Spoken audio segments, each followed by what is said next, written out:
Private స్కూల్లో ఫీజుల వివరాలు డిస్ప్లే చేయాలి. విద్యాశాఖ కీలక ఆదేశాలు జారీ. విద్యార్థుల పాఠశాల ఫీజుల వివరాలపై తెలంగాణ ప్రభుత్వం కీలక ఉత్తర్వులు జారీ చేసింది.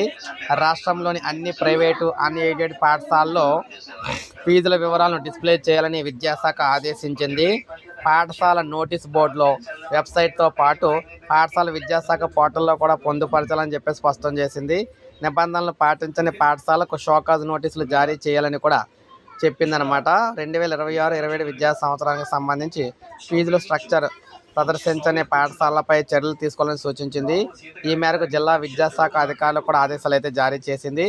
సో ఇలా చూసుకున్నట్లయితే ప్రైవేట్ స్కూల్లో ఫీజుల వివరాలు ఇక్కడ నుంచి అయితే డిస్ప్లే అయితే చేయాలన్నమాట. అలా డిస్ప్లే చేసినప్పుడు తల్లిదండ్రులు దానికి సంబంధించి వారికైతే ఫీజులు ఎంత అని తెలుస్తుంది క్లియర్గా. దాన్ని బట్టి ఫీజులు అయితే వారు అయితే చెల్లించుకుంటారు.